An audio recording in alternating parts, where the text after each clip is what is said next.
Welcome everyone to our webinar.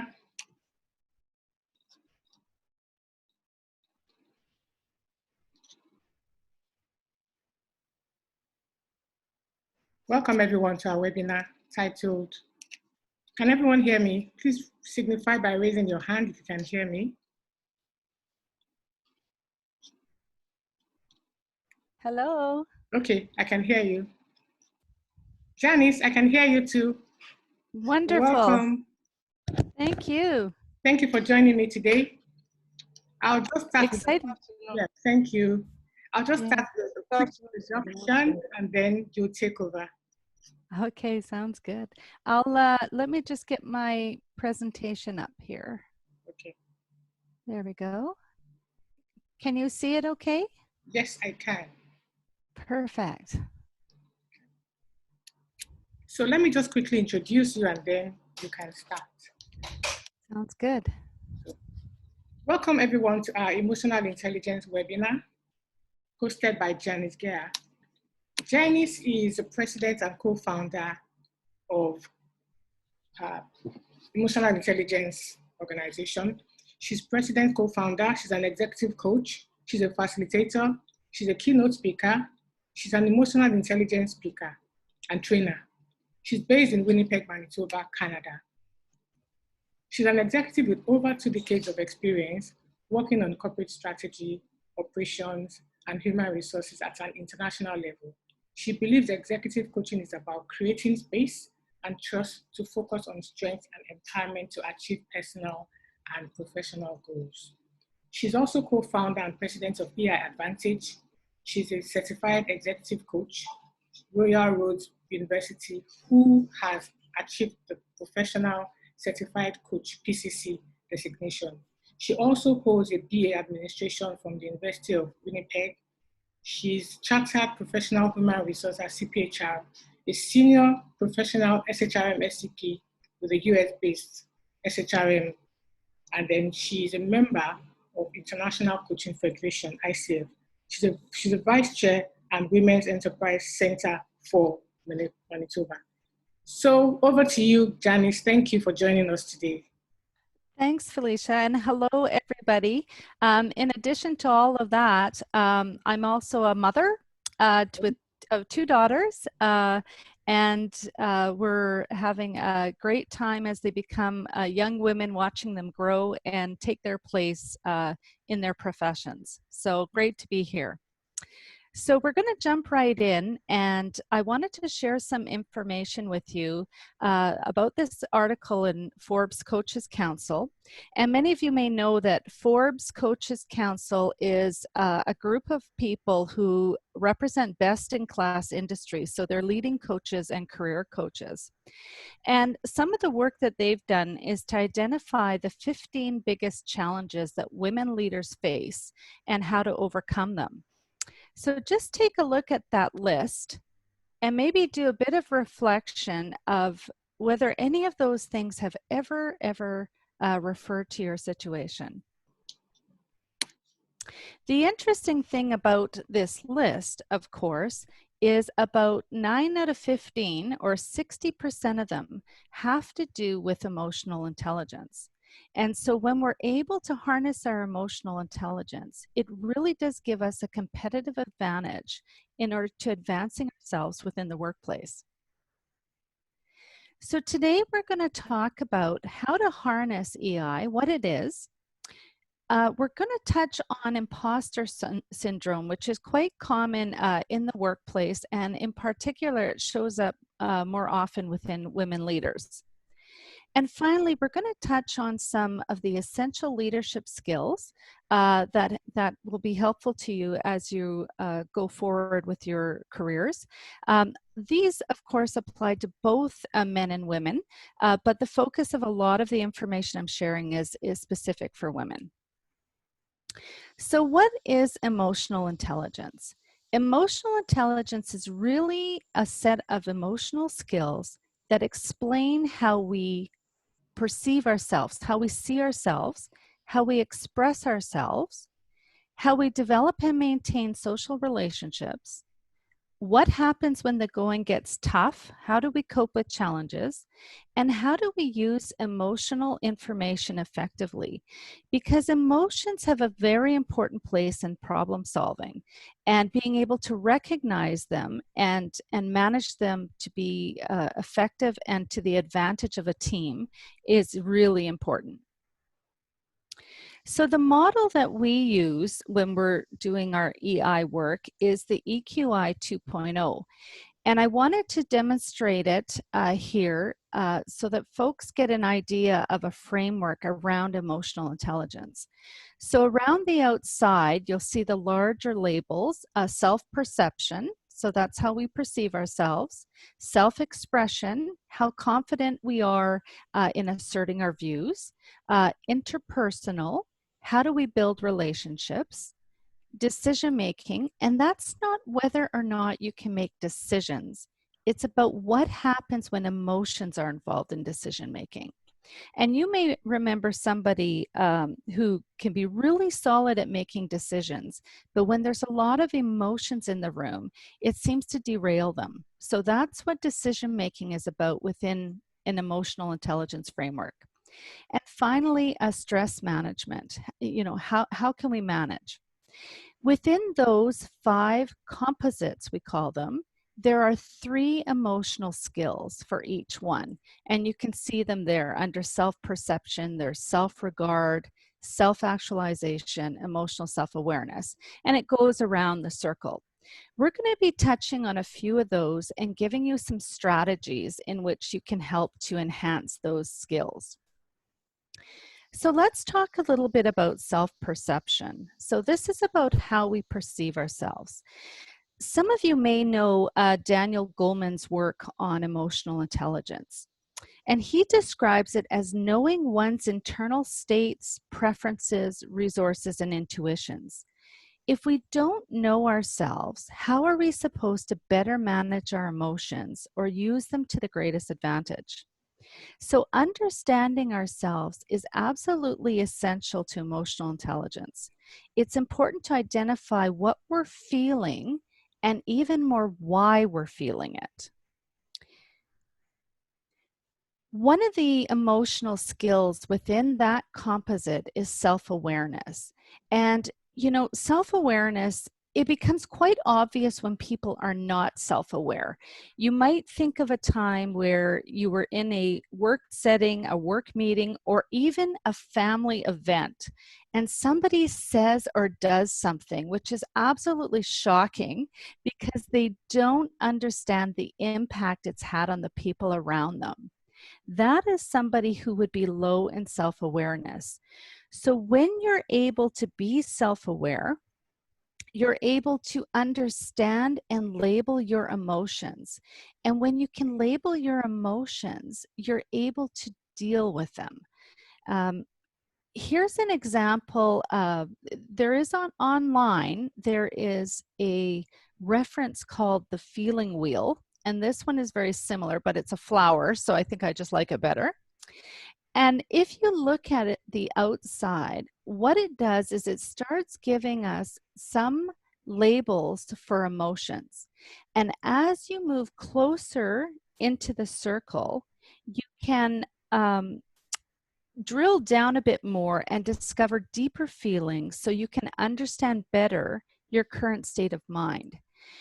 This is important because a lot of people don't have the emotional vocabulary to describe what it is they're feeling. And if you're leading people, you have to be able to tell them what you feel about something. People want you to appear human. They want to know that perhaps what they're feeling is similar to what you're feeling and that you can lead them through.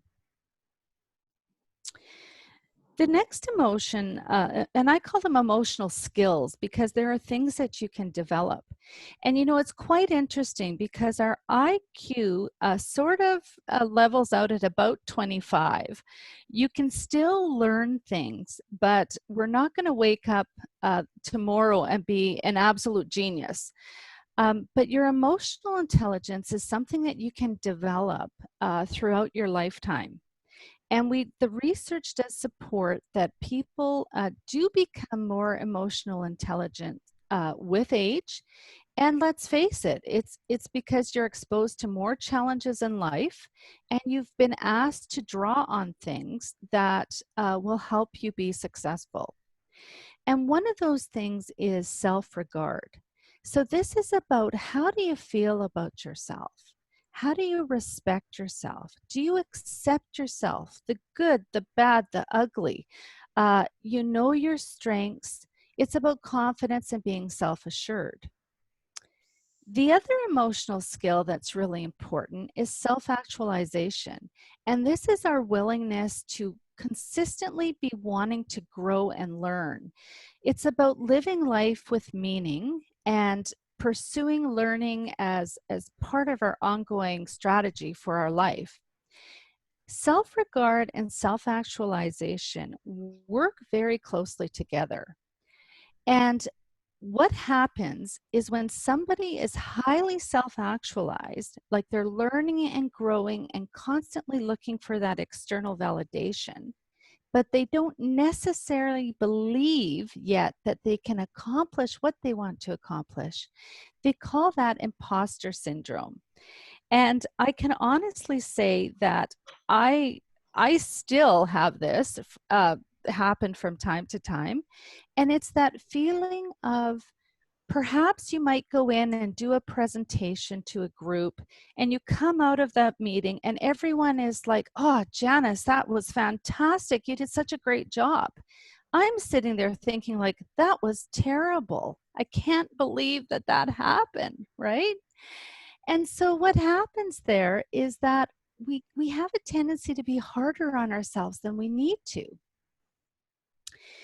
And there's lots of, this is a real thing. There's lots of famous women who talk about this. Michelle Obama talks about it. Sheryl Sandberg, who's the COO of Facebook, talks about it. Sometimes they feel like a fraud, that they're going to be discovered, that they're not as competent as people think they are. So this is something that we have to deal with as women. And this psychologist, Valerie Young, came up with some really great strategies about managing this. The first is around breaking the silence. Express yourself. Talk about how you're feeling. The next two are about separating feelings from fact, and that's applying reality testing. I mean, let's face it, there's times we think that that we didn't hit the mark, or that maybe we're not as smart as we thought we were. But you have the power to change that narrative and really look at the facts. Did everybody enjoy your presentation? Did people feel they got value? Chances are you probably showed up a lot stronger than you thought you did. And focusing on the positive. Perfectionism doesn't really exist. And it's good to work hard and know that we want to be better and get better, but we can't obsess about it. So do a great job when it matters most, and accept that sometimes mistakes are going to happen and it's going to be okay. The next three are about really changing your narrative and developing a new script. And, it's about telling yourself a story. Perhaps you've had times in the past where things have not worked out as you like them to be. That was then, and this is now. And how do you want to show up now? What is it that you have to let go of so you can develop a new narrative and be the person you want to be? And of course, a lot of that comes from my coaching background, where we always focus forward. And I'd like to tell you it's easy, but it's not. These things are not easy. It takes a lot of mental work. For me, as I told you, I definitely had this at the early point of my career, when I felt that I was not succeeding more often than succeeding. And I managed to work through that by changing the narrative to one that is one of constantly learning. And that helped me put things in a positive framework. But, imposter syndrome still shows up. I reached, you know, the last 5 years, I've entered the world of entrepreneurship. And quite often I'm like, you know what, this isn't working. And what is it that I'm doing that's making it not work? By changing the narrative and saying, you know what I'm doing is okay. I'm going to consistently continue to work at it, has been a positive influence in trying to change things and move them in a new direction. So just to leave with you, this is a real thing. So if you're ever feeling like you didn't quite do as good as you thought you did, chances are you did just fine, and it's your own internal voice that is coming up there. As women, we need to spend time about defining our authentic self. And that it takes work. Everything takes work. But being able to describe your emotions, being able to describe your values, what's important to you, and how you want to show up goes a long way to being able to be comfortable within your professional career. So here's an exercise that you can do to help deepen and explore your authentic self. Think about these things. What are your strengths and weaknesses? What is really important to you in life and at work? What scares you? Ask yourself that question. What wakes you up in the middle of the night and scares you? Who do you want to be when you grow up? I recently, well, I'm now into my 50s and I'm still trying to figure that one out. Who are you yourself around? When are you most comfortable? And what makes you laugh?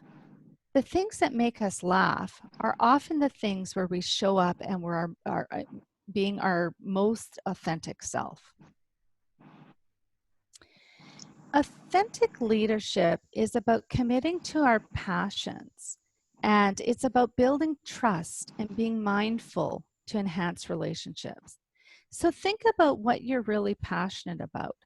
I can share with you that one of my values is around helping others learn. That excites me. So here I am in Canada. I had to get up at 5 in the morning to get ready for this call today, and I was happy to do it because I'm excited to talk to you and share something that I know that might be of service to you. That's my passion. So how will you commit to pursuing your passion? And the other thing I want to mention is to slow down. Slow down and enjoy the moment. We live in a world where everything is quite fast. And when we slow down and practice gratitude and take the time to acknowledge others, it can actually give us a boost. So let's focus in now around some emotions and leadership. There are 4 emotions within emotional intelligence that are really essential to leadership. Impulse control, stress tolerance, problem solving, and independence. And we're going to go through these one by one. Impulse control is our ability to control an urge, to resist temptation, and to delay gratification. So if you think of a CEO, a leader of an organization, they need to act and take action, but they need to do it at a time when they've considered all of the strategic implications and that it's going to be best for the organization. That's controlling their impulse control. I have 2 daughters, they're shoppers. If they see a bright, shiny new bag to buy, they want to buy it immediately. That's low impulse control. I'm like, you have 3 purses, you don't need another one. But it's getting in touch with how quickly you need to act and when you should wait. So here is a little quiz that you can take a look through, and I'll also be sending Felicia a PDF copy of the presentation so she can share that with people, because I know it's hard to go through all these quizzes first thing in front. Yeah. But when you look at this and you read this list, you can see that if you're acting in this way, you might be acting too impulsively. And by slowing down and thinking a little bit longer about something, would the outcome be different? Independence is the ability to stand up for what we believe in and make decisions without emotional dependency. So that means that you've considered all the options, you're ready to move forward, and if someone disagrees with you, you have the confidence to go forward. So what steps can we take to be more independent? Independence is related to other emotional skills. So it's related to problem solving. What emotions do you feel when trying to solve a problem alone? And if you find you're having difficulty stepping out and being independent, chances are it's emotions that are holding you back.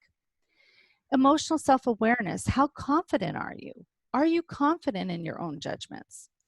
And the last one is really important, is are you relying on people to help you? Do you have a community of people that support you?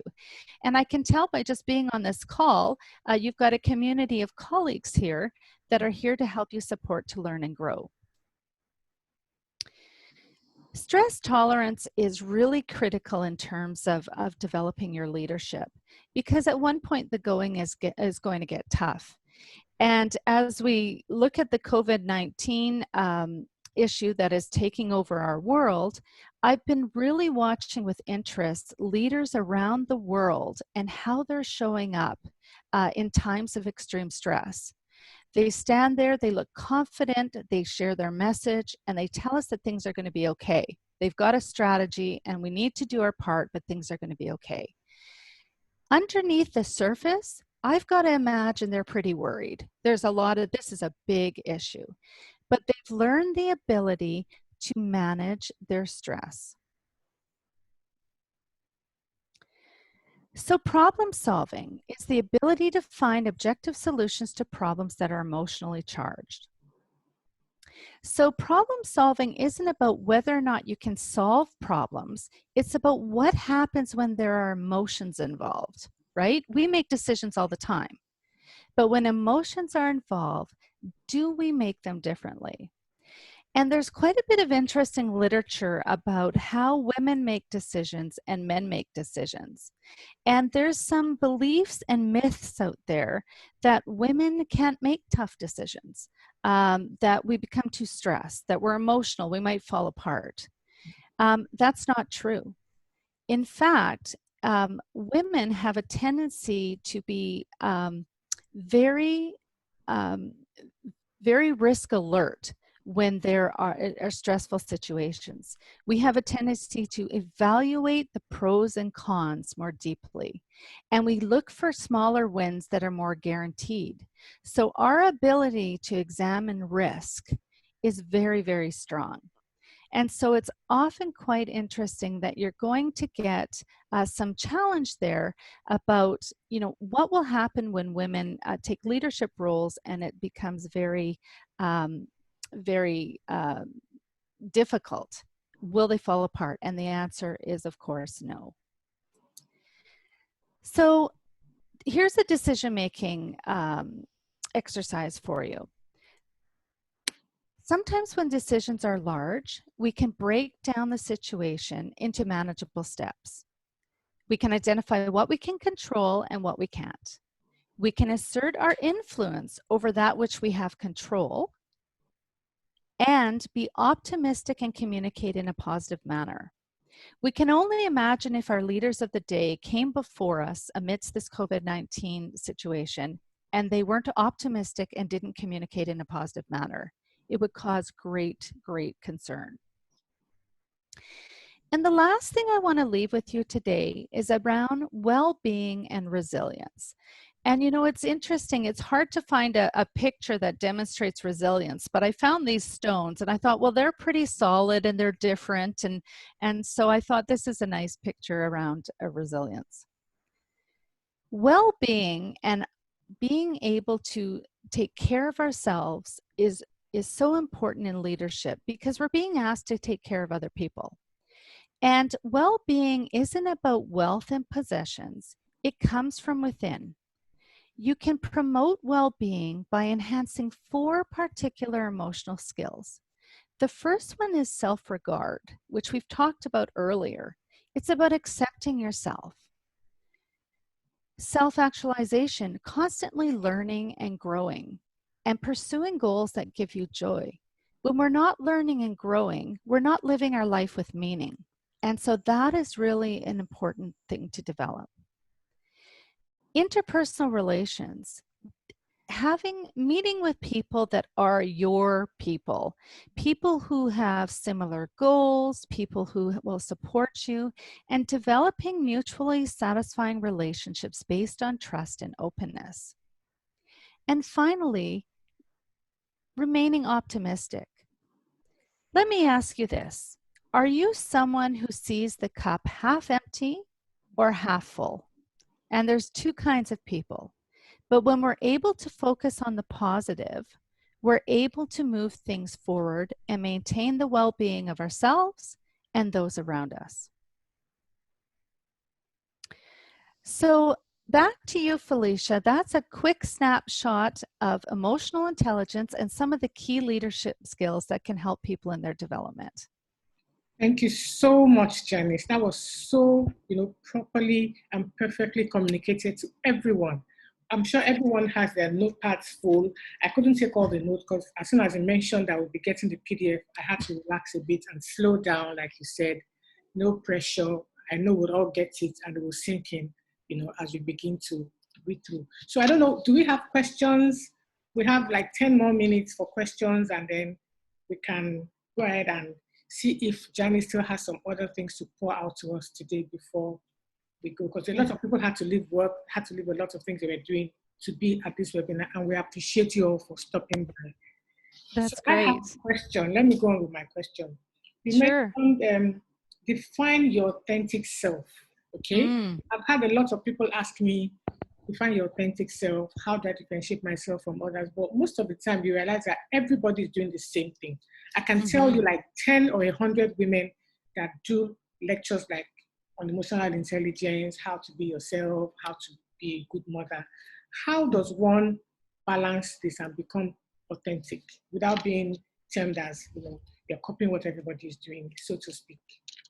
Right. So there's a couple of strategies there. And the first one that I would ask people to do is to write down their, let's say 2 or 3 of their values. What do they value? Quite often when we ask people to do this, there's a similarity, a bit of a similarity. Family would be a strong value for a lot of people. But what else do they value? And when you can articulate your values, those are the things that you're not willing to negotiate on. We'll negotiate on a lot of things in life, but not our values. And those will be true to you. And I think you can start to show up by representing those values, and it'll be natural for you, and it'll probably distinguish you from other people. And then how does someone who may be actively looking for employment or someone who's actually looking to start a business apply emotional intelligence to the pursuit in life? Yes. So emotional intelligence, when you're looking for work, you sometimes hear employers say, we're looking for the right fit, right? They'll say, you have the technical skills, that's fine, but we're looking for the right fit. And that fit is really what they're talking about is emotional intelligence there. It's about, are you going to be able to get along with the people there? That's interpersonal relations. Are you going to be able to communicate effectively, right? That's self-expression. And so I think if you're looking at job ads, for example, take a look and see what sorts of things are they looking at that is about fit, and take a look of a model of emotional intelligence on the web, and chances are you'll be able to match some things and speak particularly to those items. As an entrepreneur, I think that one of the things you need to be able to do is really get fairly assertive, not aggression, fairly assertive, because you have to be able to describe to people what it is you're offering them. So you have to be able to be assertive and also have a fairly good self-regard so that you can be confident in how you're showing up. Okay. There's a question from Favor Eze. She says, sometimes emotional intelligence can be mistaken for manipulation. Please, how can we draw a line so we don't appear that way? Yeah, and I know exactly what you meant. It's like emotional intelligence for evil. Yeah, I know.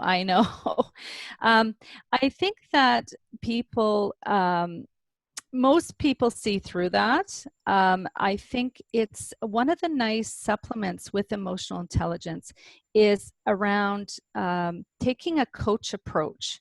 So in a coach approach, what you're doing is rather than telling somebody something, you are asking an open-ended question. Okay. So if you do not want to appear like you're trying to influence an outcome, my suggestion there is ask an open-ended question. Don't be telling, ask the other person, you know, how do you see this situation? What is it that you think would be a better outcome?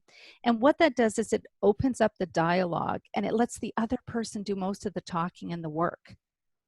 Okay. Thank you for answering that question. There's another one. Is it fair to say that your authentic self is an evolving self depending on the stage of life that you're in? I think so. I think that when I relate it to values, because I always go back to values, do our values change over our lifetime? Maybe a little bit, but there are probably some that are going to be consistent. Because these values are often things that were learned, taught to us, you know, our families, and what's important and that type of thing. So I think that you'll find that some of your values will be consistent over your lifetime, and those will be really grounding for determining your authenticity. Wow, thank you so much. Another question has just come in. How do you deal with strong charactered individuals, usually using emotional intelligence without it looking like it's bullying? Yeah. Well, this is the fun thing about emotional intelligence is once you understand your own, right, you can read other people better. So when you do some research and you look at those different emotional skills, if you know, let's say that you are somebody who is fairly low in assertiveness, right, and high in empathy, very caring, right? You are going to be looking for other people and to care for other people and put yourself second. If you're interacting with somebody who is high in assertiveness and low in empathy, right? Before you understood emotional intelligence and you could identify, okay, that's how they're showing up, chances are you probably didn't like them very much. But really what it is they're underdeveloped in certain skills. So people who might show up the opposite to you would just have a different development level in the different skills. And when you can identify them, the only person's behavior you can shift in the room is your own. So it gives you the power to do that shift to accommodate that situation. Thank you. That was elaborate. And there's another request here. The person says, can you speak more on the slide that speaks to feelings? Yeah, the flower slide. Yeah, I'll also send to Felicia that reference to the feeling wheel. Okay, yeah, so let me just, if I can get back up there quickly, maybe I can't. So what that flower slide does, if you look at the outside of that, when you get a picture of it, it'll have very basic emotions. As you go deeper into the middle, the emotions become more nuanced. So if you think of, there's some people in the world that are either just happy or sad. There's no in between, right?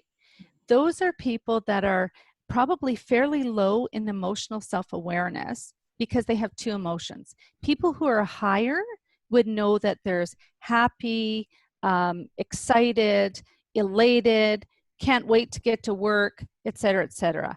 And so it's often people have trouble describing their emotions because they don't have the emotional vocabulary.